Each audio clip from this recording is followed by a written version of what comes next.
laawol kisal ko laawol peewal e ɓantal. wa hiya assalamu aleykum wa rahmatullahi wa barakatuh.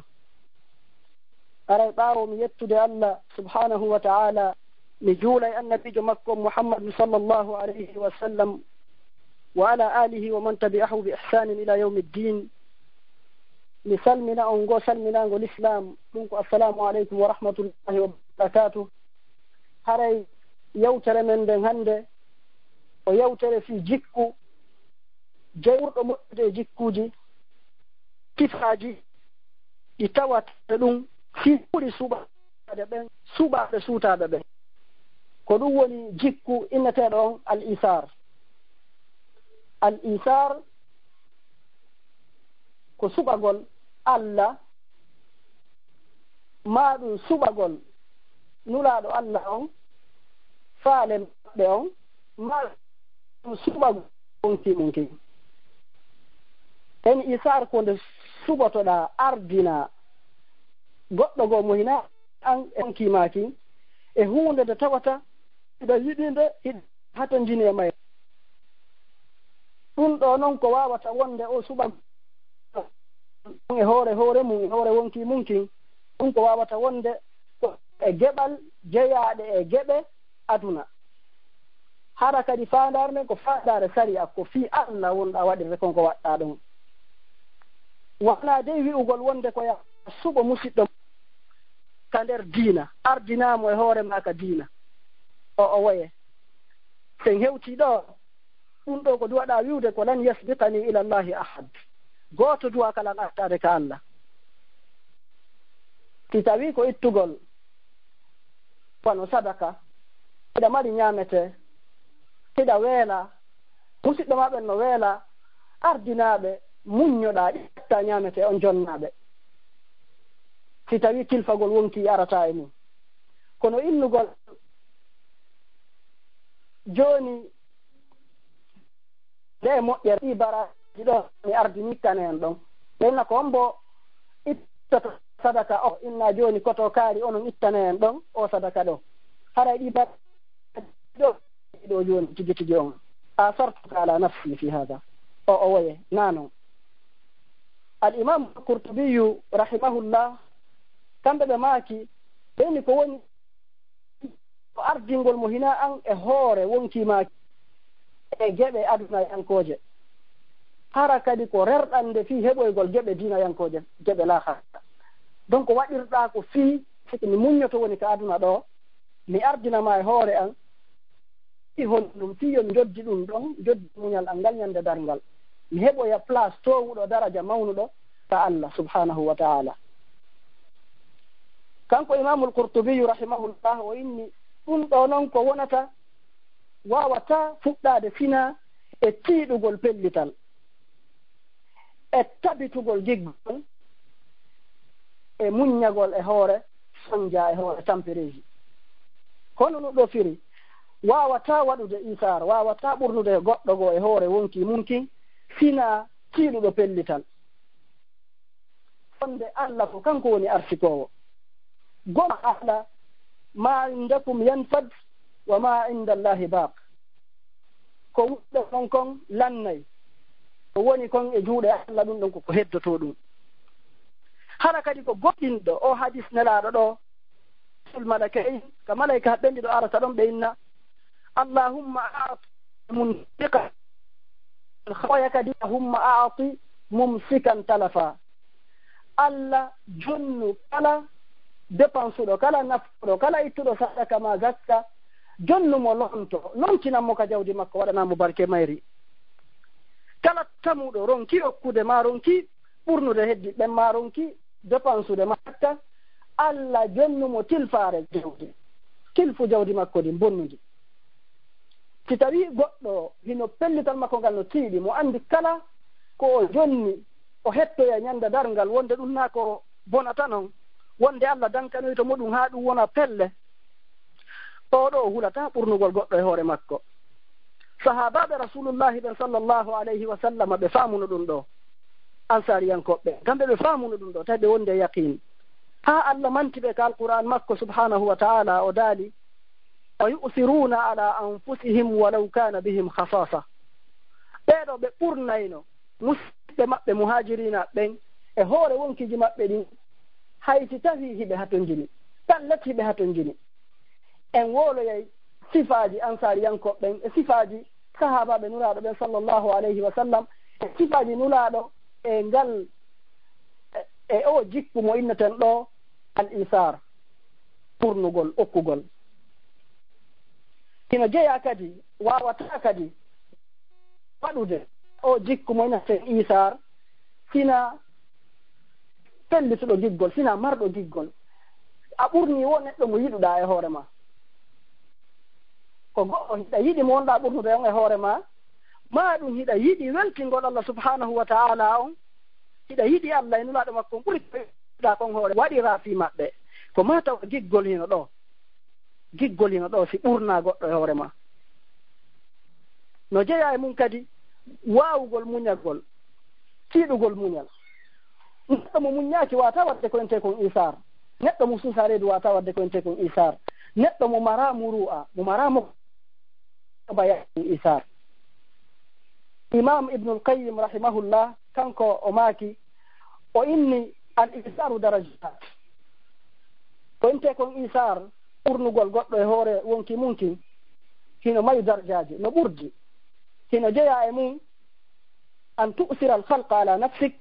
fima la yaghramu alayka dinan wala yaqta'u alayka tariqan wala yufsidu alayka waqtan wonde ko ya ɓurnu tagu Allah ngun e hoore wonki makin e huunde tawayde nde bonnantama diina huunde tawayde nde bonnata diina ma kan wano honno par exemple huunde bonnayde diina ma kan joni ɗa wondi ɗo e musidɗo ma tiɗo weldi ɗon ɗumanni waktu noddine ka juulirde on noon mi faalno kay seedi wonnen sabboɗen seeɗa en juulo e on tuma waktu on darnama ka juulirde nono ɗo wona ya ɓurnu musidɗo ma on na ya jonnumo tamma on mo duwanoɗa jonnude Allah on ɗo ko côté diina ko bonnay ɗum diina ma kan ma ɗum o invitama e nokkure o innanma miɗo faala ya armeɗen mari peera tawa noon hiɗa andi piiji ɗi Allah yiɗa yarlaki waɗete e nder on peera on ma e nder ɗin piiji e nder nden nokkure nde invituma e mum mi a duwaka ɓurnude weltare makko nden e hoore weltare Allah nden subhanahu wa ta'ala ɗon haray a bunnay woni diina ma kan o inni wala yufsidu alayka waqtan ay ko ɗum woni waktuji ɗi ɓattotoɗa Allah ɗin wata jaɓuɗi jonnugol ɗi goɗɗo sina haɗa konkonɗa waɗira ɗum ko ihtisaban lillah wano sa heeɓi hiirowo musidɗo ma julɗo eɗa wowno jullude kono a watamo accitude joni wonda e makko ɗon ɓurnamo hewre dewal ma ngal ko fi Allah na e hunde harmunde won ɗon wona kadi o sukku wona e ɗum continue tawa ko duumoto ɗum ha tawa wita dewa man ko rewata Allah subhanahu o inni noon ko honto ɓurnataɓe wa dhalika fi masalihihim kaka moƴƴereji maɓɓe ka maslahaji maɓɓe ko ɗon ɓurnataɓe hoore wonki maki wano honnu o inni an tutimahum wa tajuu ñamminaɓe an weeleɗa par ce que ñamete o yonata jonnaɓe ɓe ñaama an weeleɗa wa taksuwahum wa ta'ara holtinaɓe an hola concongol ko gotol ma ko ɗiɗi iɗa mari ko ɓorniɗa kon a heeɓi gongol goo iɗa faalano heɓude ɗi ɗiɗi hara lontidiray kono oɗa mara ɓurnamo jonnamo an muññoɗa wa tasqiyahu ma yarnaɓe an ɗonɗe halika ila itlafi la yajuzu fi ddin ɗum ɗo noon fof ko si tawi ɗum ɗo yahata e tilfa ka nder diina bonnata diina ma kam ma bonna wonki o inni kadi wakubini yaqudu alayka salahi qatik wa halika ma allahi fala tu'si bihi ahada kala hunde kala sabu arayɗo ha tawa o bonnay ɓernde ma nden ma tamma on ma alhaali ma wondude e Allah o inni ɗum ɗo wata ɓurno ɗum ɗo hay gooto kala hunde tawayde sa waɗinde ɓannitete Allah ma fewna e ɓernde ma nden ma moƴƴina e alhaali ma on hakkunde ma e Allah ɗum ɗo ko ya waɗu wona yaccu goɗɗo go waɗa ko an attoto wadde Allah no daalika Qur'an makko ka dewe o inni wa fi zalika falyatanafasil mutanafisun geɓal ɗimmal ngal e geɓal ko ente kon isar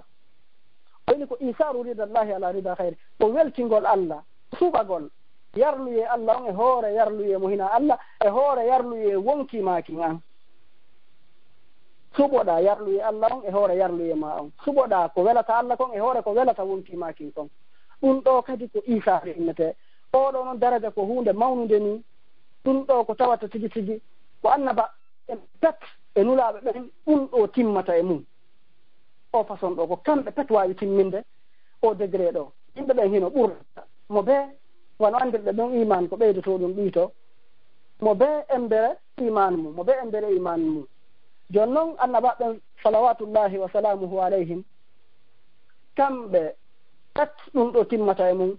ko ɓuri ɓe fof maɓɓe kadi ko annabijo sallllahu alayhi wa sallam seydina mouhammad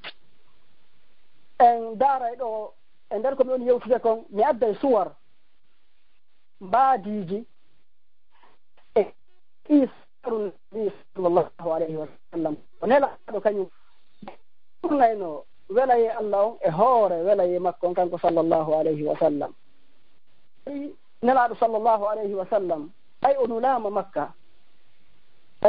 makka ko honnu o feññini noddandu Allah nun subhanahu wa ta'ala duuɓi tati nelaɗo hino wadde addawatu sirran mo noddude faade Allah kono ko e gundo ha Allah cippine o aya Qur'an ɗo fasda bima tu'mar wa a'rid anil mushrikin feññin ko yamiraɗa kon ɗurnoɗa sirkayɓe ɓen ɓay o aya ɗo cippike nelaɗo ko honnu nelaɗo sallllahu alayhi wa sallam ɓe waɗi nelaɗo immino ɓe seeni ɓe yehi ha safa ka hoore fello safa ɓe dari ɓe ewni ya bani fihr ya bani adi hibutuni qura ɓe noddiyankoɓen ɓe ewni fop jama on fof moɓodiri quraysiyankoɓen hari kala marɗo décret waɗata ko hoore ɗon yahata ka fello safa daro ewno fof ara e jento ko honɗum woni nouvelle on nelaɗo inni simi inni on ɗo joni wonde pucci ari ka ɓaawo fello makka ɗo ɗi faala honude on ɗi faala atakude on gonginaylan o landi ɗo ɗon ko hunde tawande ko nde impossible yimɓe ɓen suusa ha ataka makka gina ashabul fil feƴƴuno koneli arabu ɓen ɓe suusali arde ataka makka ɓay en fof ɗen andi ko onno ashabul fil feƴƴinirno kono e hoore ɗum ɓe inni hi min gonginte ma jarrabna alayki kadiban kat min andirama fenande min gonginte ɓenni awa tawi on gonginila nde hunde nde hakkil jaɓata ɗo hara mi yetto on hunde wotere fa inni rasulullahi ilaykum bayna yaday azabin azim min komi nulaɗo Allah e mon ɗi renugol on e lette mawnuɗe aynelaɗo sallllahu alayhi wa sallam ɓe makingol konngol Abu Lahab bappanelaɗo ɓe inni tabban lak ali hada jama'atana a haltima halkare woni e ma ko sabu men sabu innugol men ko nelaɗo Allah nelaɗo jabaki sallllahu alayhi wa sallam nelaɗo fanki ɓe jabaki ha tawi ko Allah subhanahu wa ta'ala jabantoɓe Allah cippini tabbat yada abi lahabin wa tab ma aghna anhu maluhu wa ma kasab sayasla naran zata lahab wa imra'atuhu hammalat al-hatab fi jidha hablun min masad Allah cippini ngol ayawol ɗo yottani nelaɗo makko sallllahu alayhi wa sallam nelaɗo ɓay Allah yamirimo himo anduno o haɓida e jama'a himo anduno ɓe jaɓantamo ɗum ɗo kono ɓay tun ko welaye Allah ko ɗum ɗo Allah faala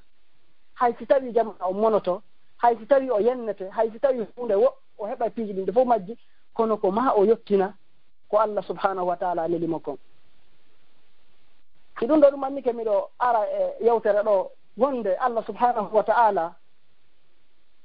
a waɗata goɗɗum fi makko on kam a yoɓitude ɓe nganndi ɗum ɗon kono woniri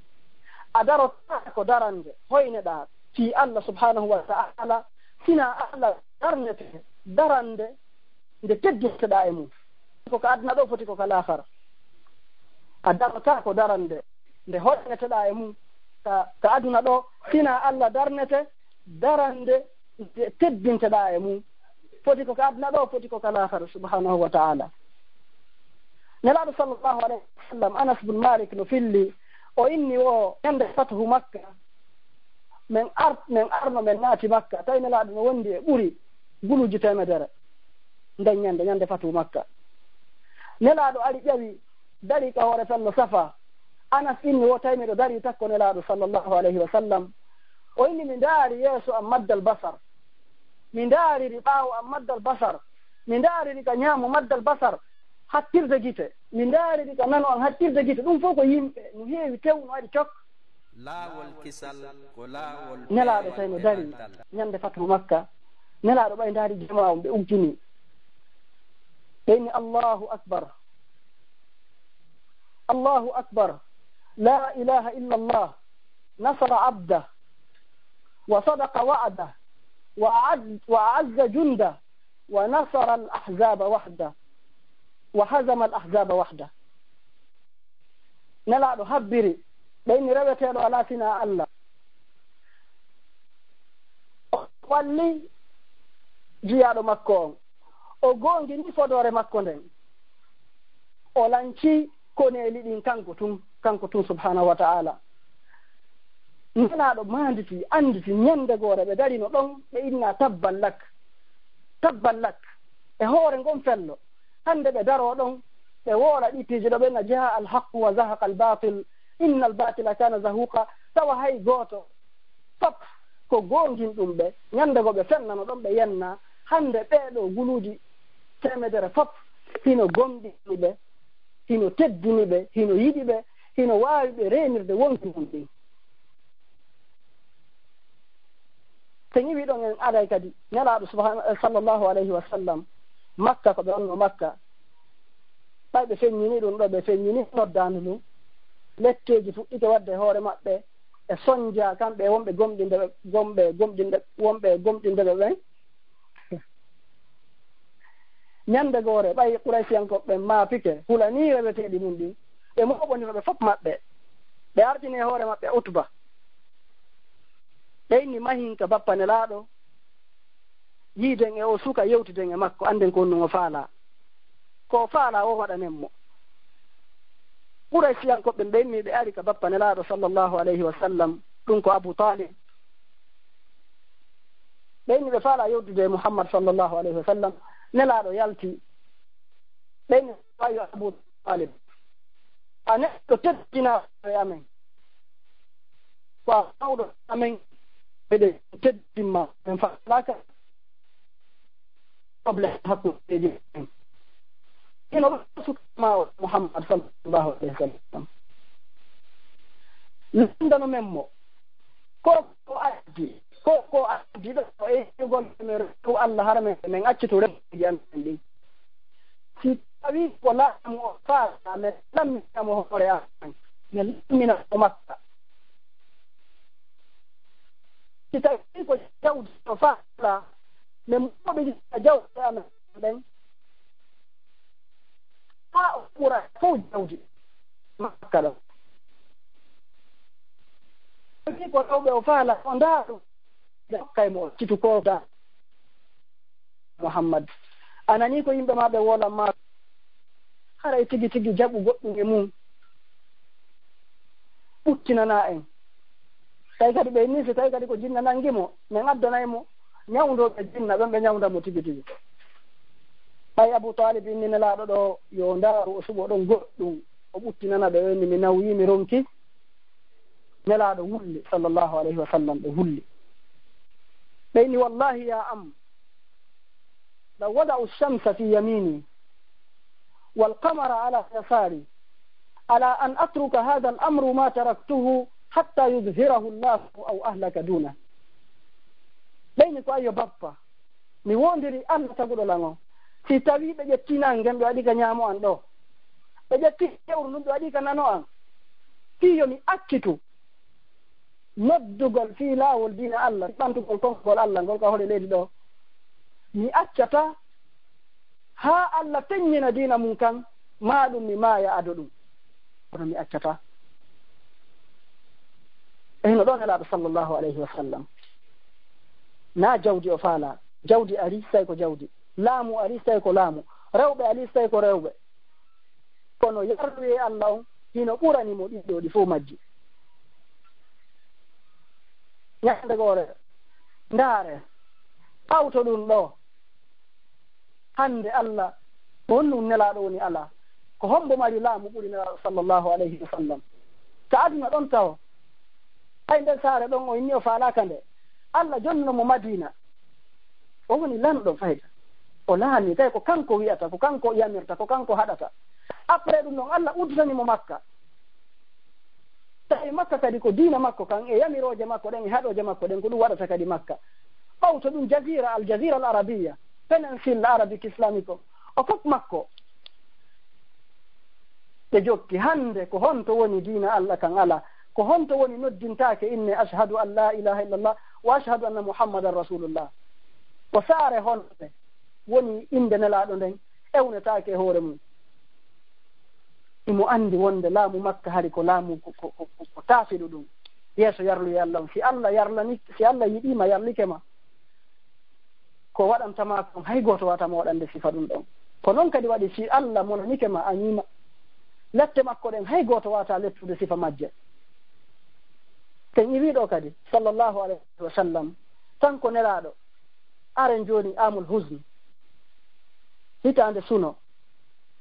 hitande nde sonnajo nelaɗo sallllahu alayhi wa sallam nene Khadija ɓe feƴƴini e mayre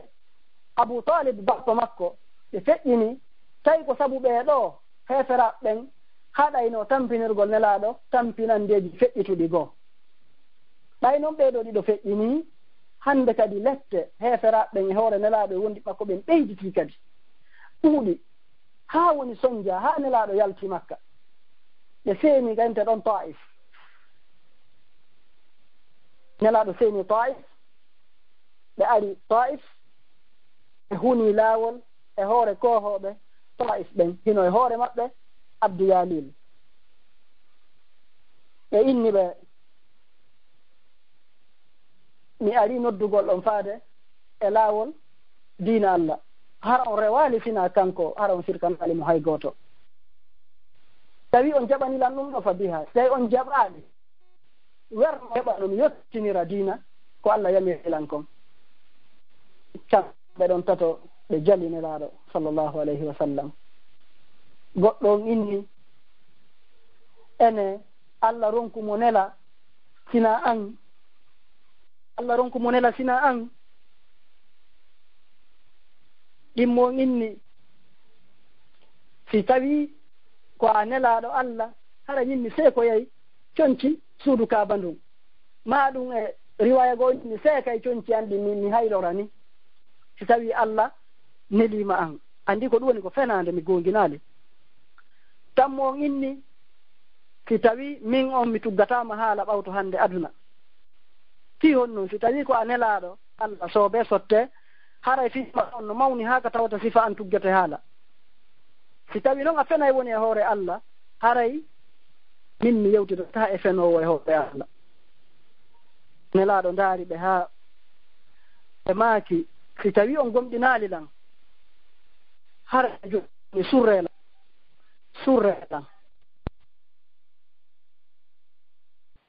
wa sallallahu wa sallam wa baraka ala sayyidina Muhammadin wa ala alihi wa sahbihi ajma'in aray hari ɗen Taif ennuɗen ɓaynelaɗo sallllahu alayhi wa sallam ɓe yewtidi e kohoɓe Taif ɓen tato ɓe inniɓe yo ɓen ɓe noddiɓe e faade laawol ne Allah kan ɓe inni si tawi ɓen jaɓanali ɓe diina kan yo ɓen wernuɓe Taif ɓe heɓano ɓe noddira faade laawol diina Allah kan yo ɓen wernuɓe reena ɓe ɓe heɓano ɓe yottinira nulal al Allah nuli ɓe ngal subhanahu wa ta'ala ɓeɗo tato ɓe jaɓano ko nelaɗo woli kon ɓe jaabi nelaɗo jaabaji muusuɗi tigi tigi goɓɓe maɓɓe inni si tawi Allah heɓali mo nula sina an ene Allah heɓali mo nula sina an ara noon inni ɗum ɗon ɗimmo inni si tawi Allah nulima an Muhammad min mi seekay conci an ɗi mi hayrorani ma ɗum mi seekoye conci suudu Kaaba ndu tammo inni min mi tuggatama haala ɓawto hannde si tawi ko a nelaaɗo Allah Allah ne liima aray hi fiima hino mawni ɓuri ka min mi yewtuda e ma a sifan yewtuda e ma si tawi a fenay woni e hoore Allah aray min mi yewtidata e fenowo e hoore Allah nelaaɗo sallllahu alayhi wa sallam on toon ɓe wii ɓe inni awa si tawi on gomɗinaali lan aray surre lan fasturu alayya surre lan wata ka haala ɗo feƴƴu hakkunde men joni mi yiltototo mi hoota ka miwri ɗon taynelaaɗo sallllahu alayhi wa sallam ɓe hersi wata o nouvel ɗo hewtoye makka ɓura siyankoɓɓen ɓeyda ɓe aybingol ɓeyda ɓe jalugol ɓeyda ɓe ɗumannade o yalti o yahi mo sikkude fof gooto jaɓantama to ko wonɗa noddude ɗo kono kohoɓe Taif ɓen bañi Sakif ɓen ɓe waɗanano nelaaɗo ko nelaaɗo landiɓe ɗo kono ɗum ɓe waɗi ko tuynugol payi koye maɓɓe koye e jofoɓe maɓɓe ɓen suka ɓen ɓe inni ɗowtane en o ha o yaltoya ka saare men en jokki nelaaɗo hino wooka hino yenna hino bugo kaaƴe ɓe fiɗi nelaaɗo ha gelenji maɓɓe ɗin fof watti siwagol ƴiiƴam e riwaya goo wonde hari ɓe wondi e Zayd bun Harisa nelaaɗo no maaki ka sahihayn e inni womi iwtano mi hettude hakke hande wota mi hewtike te ɗon arno taalib ɓe yiɗa ɓe miijito alhaali maɓɓe Makka ɓe tampinama ha tawi ko maɓe doga ɓe yalta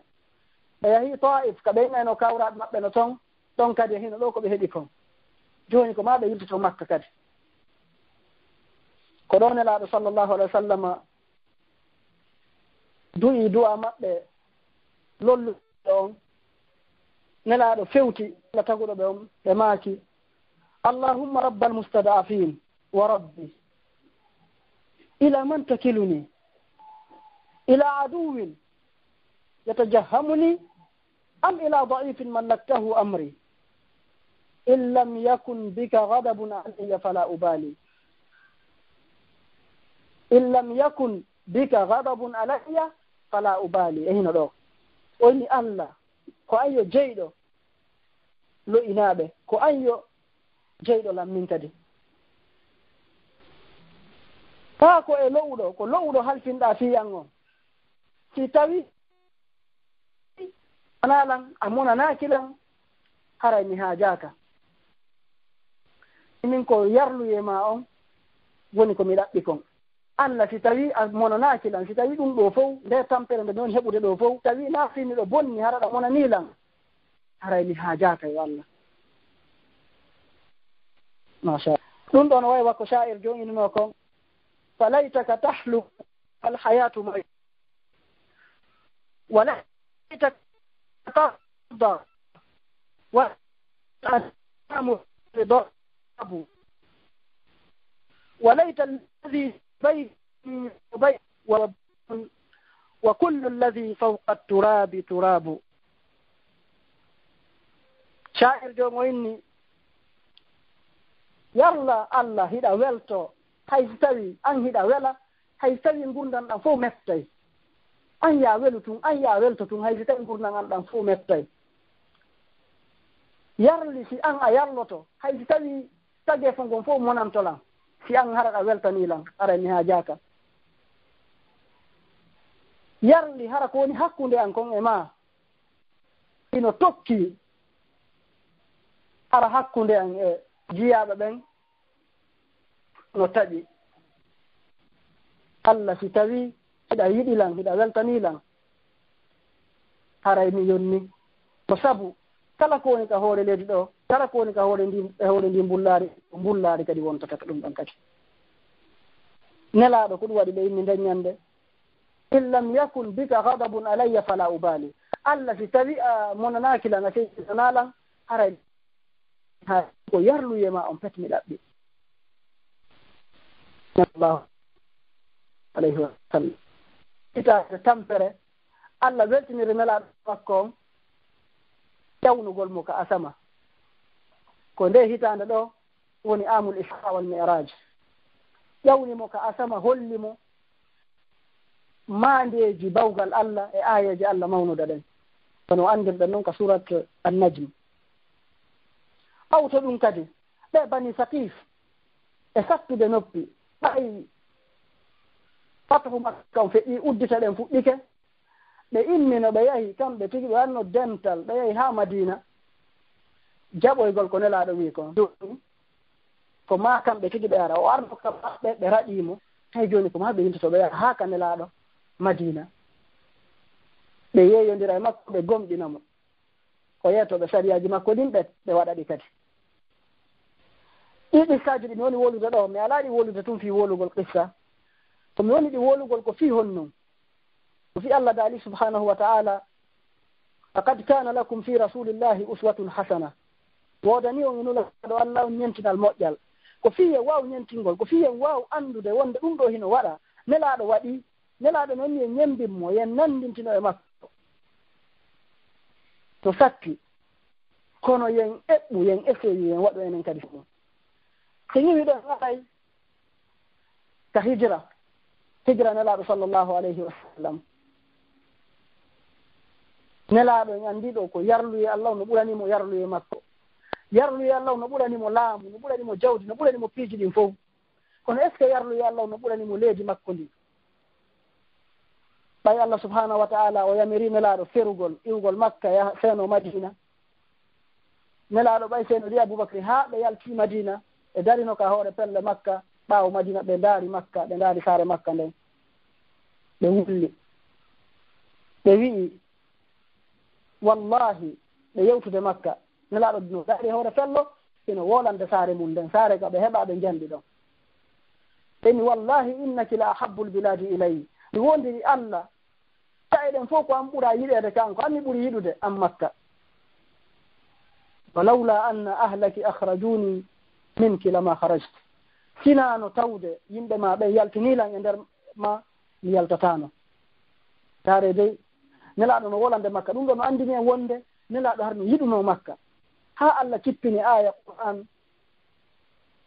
inna alladi farada alayka alqur'ana la radduka ila ma'ad on farruɗo alqur'ana on e ma o ruttoyte kadi faade ka yaltuɗa ɗon faade ka iwɗa ɗon Allah donc a artoyay ɗo Allah fodimo wonde o artoyay Makka o yaltina Makka jemma himo suuɗo laawol kisal ko laawol peewol o yalti Makka himo huli o yalti Makka himo ɗemɗi himo suuɗo o yahi e yarluye Allah on e ko Allah yamirimo konge mum ay wacciti sarne sabu Allah o yalti jemma himo suuɗo himo raɗe geloɗi temedere no waɗa fika hoore makko mo artiri hoore nden mo wuuriwo mo maayiwo Allah fodimo artiraymo Allah artirnomo ha o hewti Makka kono ko onno Allah artiririmo Makka ko ñalorma teɗɗam himo wonde e koneli makko himo wonde e sahabaɓe makko tawayɓe hiɓe yiɗimo ɓuri ko ɗi wonkiji maɓɓe ɗi en ɓe yi'ali sifa ɗi konori ɗo ha hande ha Abou Soufiane mantinelaɓe sallllahu alayhi wa sallam o inni Abbas o inni mi wondiri Allah taguɗol men on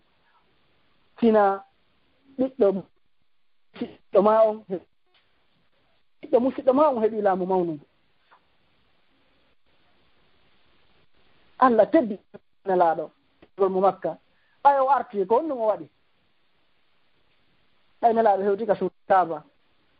ɓe darike Quraysiyankoɓe fof mooɓitama raɗinoɓe ɓe yalti darnama yeeso maɓɓe ko honɗum ñawata e ɓeeɗo a joni ɓe gomɗinali nelaɗo lamdiɓe ma tazunnuna anni fa'ilum bikum ko honɗum tanjini ɗon mi waɗa on hande ono raɗinoɓe lam piilan yenni tampini ɓusiɓɓe am ɓe raɗi men yaltini men ka leydi amen ko honɗum tanjini ɗon mi waɗa on hande ɓe jaabi ahun karimun wabnu ahin karim ko a musidɗo moƴƴo ɓi musidɗo moƴƴo tigi tigi min andirama na ko moƴƴe moƴƴere in idhabu fa antum tulaka yahe ko onon woni rinɗuɓe o rindinama yahe ɗiɗo naafine lallahu alayhi wa sallam yewte kadi fi mbaadi wondi ɓe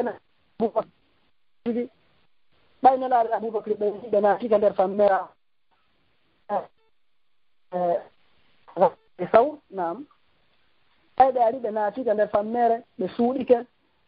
ko ado naatude Aboubacry radiallahu an o yimɓe nelaaɗo accumi naatata o mi ndaara konno nder ga wayi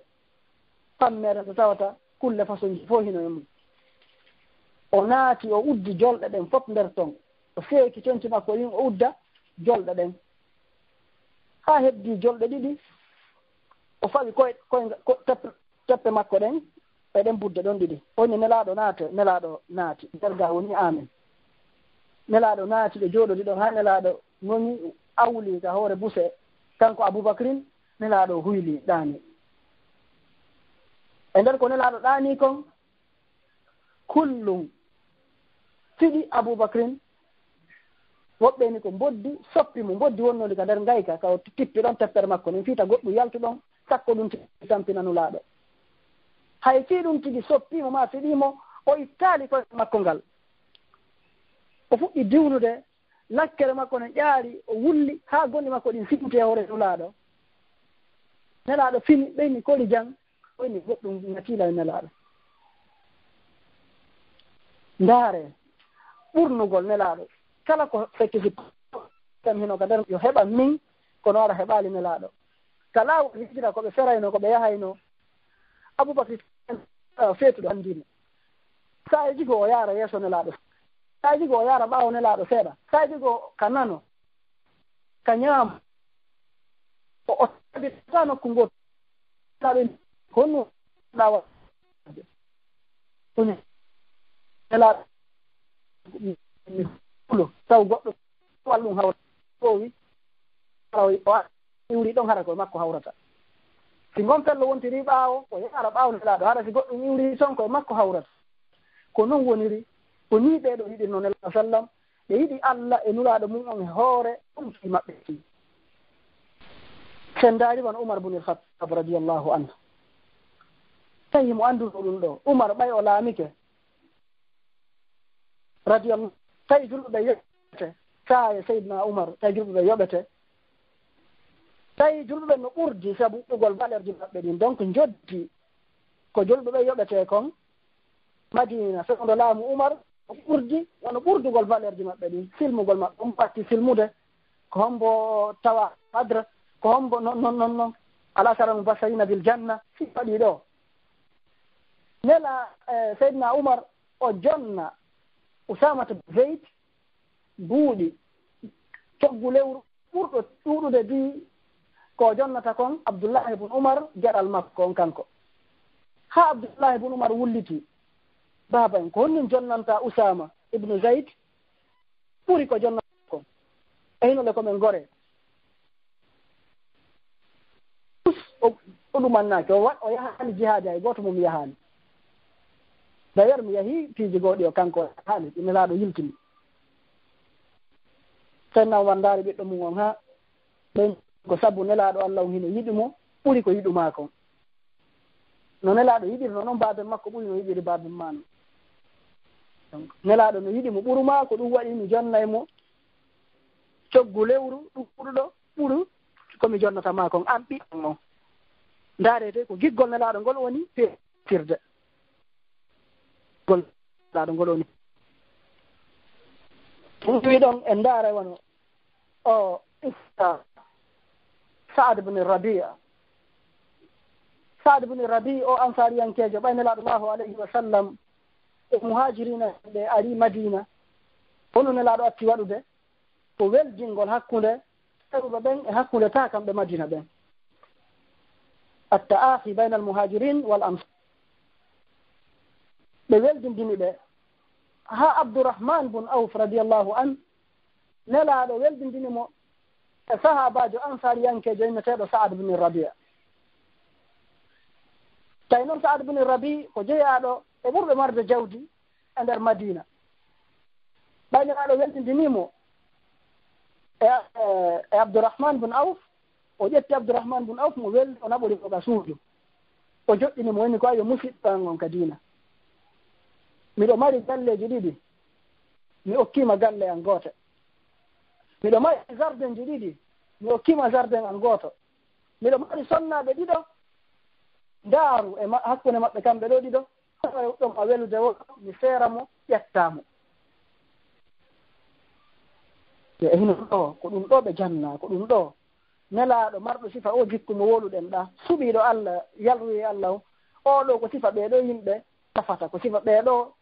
worɓe o ɗo moƴƴinta Abdourahman bun Auf innimo laka fi wa barakallahu laka fi ahlik walakin dullani ala suuq yo Allah waɗane barki e jawdi ma ndi yo Allah waɗane barki e ɓeygure ma nden kono hollan ka makiti komi njulaajo hollan oya hollimo ka makiti o wonoyi ha kanko tijo wonoyi sahabajo jeyaɗo e ɓurɓe marde jawdi radiallahu anhu ko noon woniri min no jeeya e sifaaji isar ko nelaaɗo sallllahu alayhi wa sallam e sahabaɓe makko ɓen wonduno no jeeya e mum o hadis arɗo ka sahihain ɗum ko hadis Abu Hurayra radiallahu an ko taw inni ɗon min hari mi weeleteno o wondiri o inni Allahu allazi la ilaha illa huwa in kuntu la a'tamidu bi kabidi ala al ardi min al ju' wa in kuntu la ashuddu al hajara ala batni min al ju' in hakke ko mi galeedi tawa ko mi wata darade tawa ko fi heege mi haɓɓa hayre ka reedu an tawa ko fi heege ñande gooro inni mi weela ha mi haɓɓe hayre ka reedu tan mi ari mi jooɗi ka laawol juulirde Aboubacry radiallahu anhu o rewi yeeso an ɗon mi landimo fi ayawal qur'an tawi mi landorakimo fi ngal ayawal qur'ana ɓay mi anda fi mi anda ko nungal firi ko mi landorimo o fii so naɓorelanka makko tawi mo mari ñaamete Aboubacry jaabilan accilan ɗon feƴƴi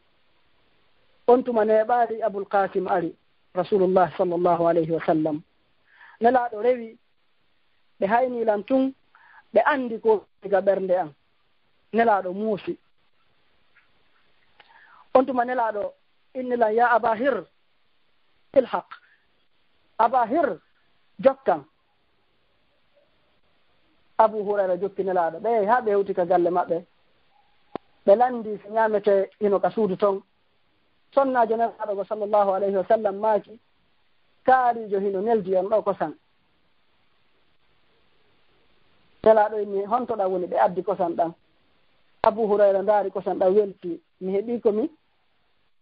komi yara o moyen mi ɗuyta heege an gen seeɗa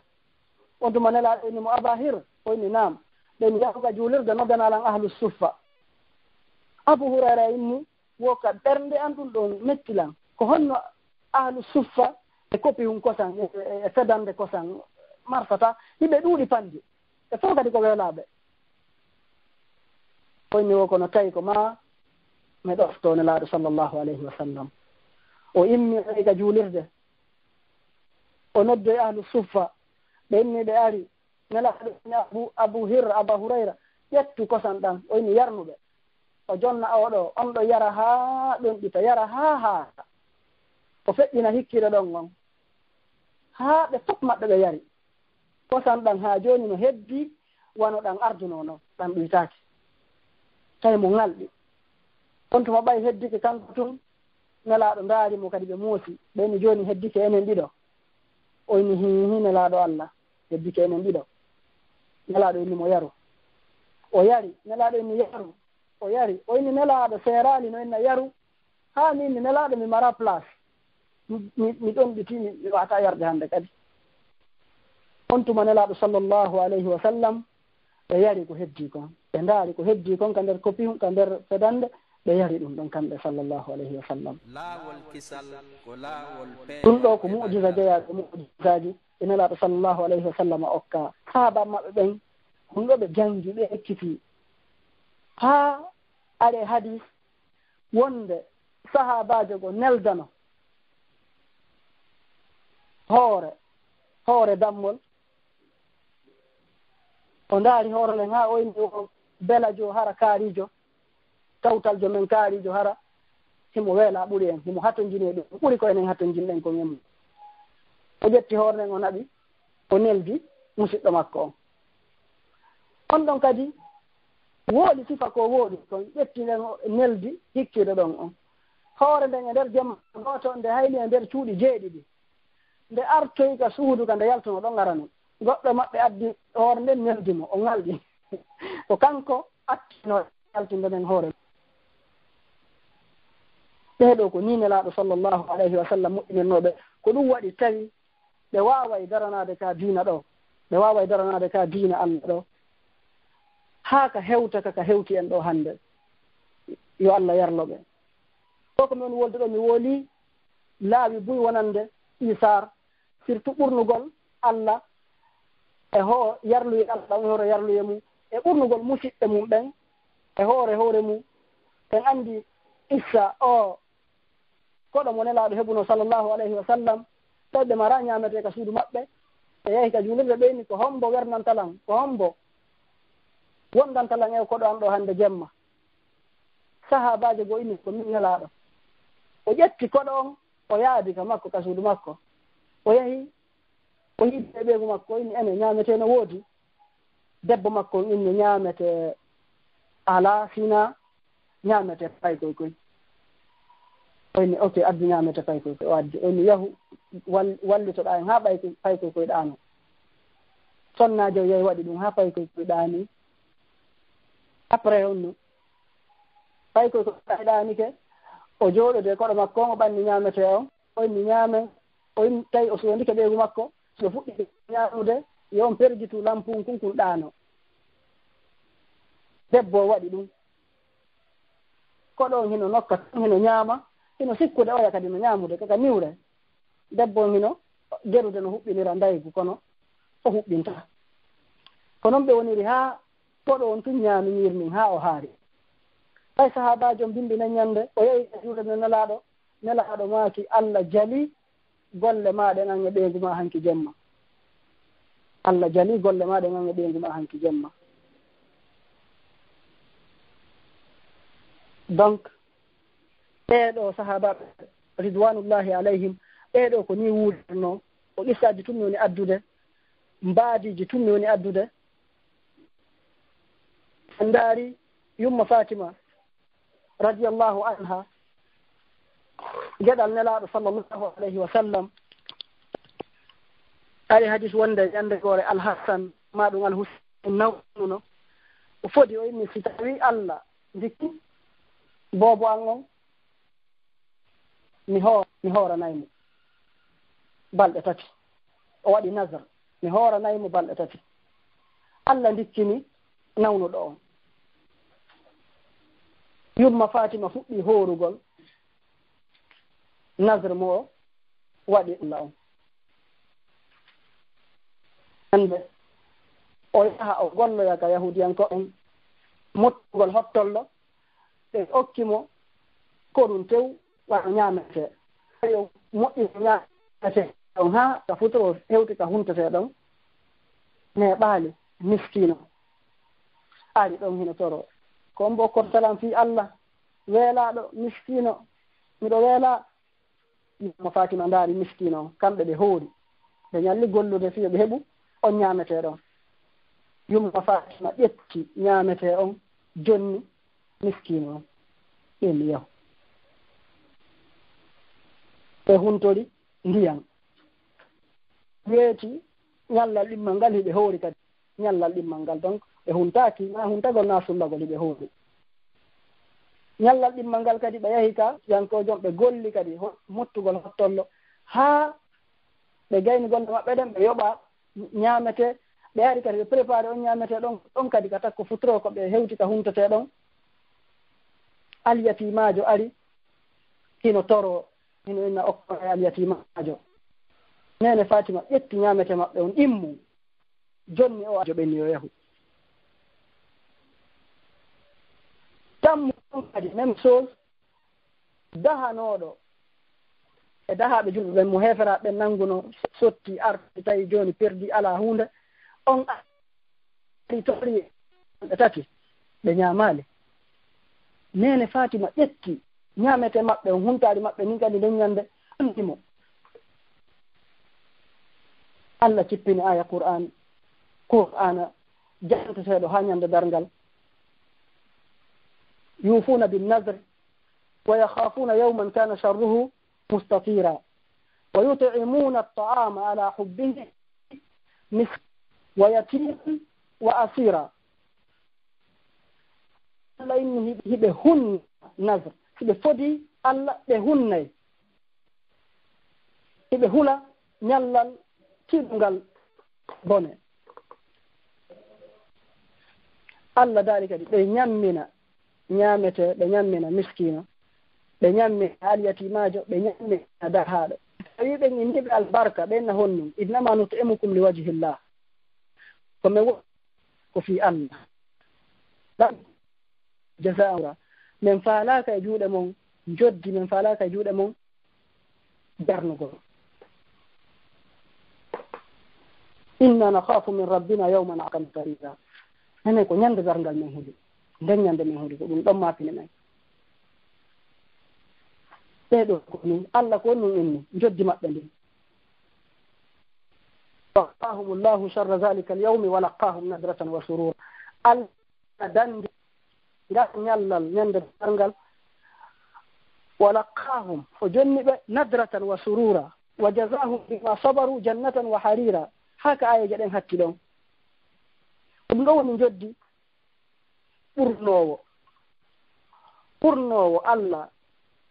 ɓurnowo jiyaɓe Allah ɓen e hoore wonki munkin joni noon lewru sumayedu no arde lewru tawaydu o jikkuɗo hiɗen hatto jine makko ka lewru sumaye ɓuri e sayeji heddiɗi ɗin fof ɓeɓe Allah okkori jawdi Allah okkori seeɗa mo be yo ɗuɗɗin okkugol ɗuɗɗina dépensugol fi Allah moƴƴo e jiyaɓe Allah ɓen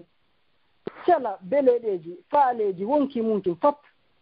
ndaara ko welata Allah kon waɗa ɗum na e sumayetu kono e ndun lewru ɗon kadi ɓuri tabitude wonki makin no faala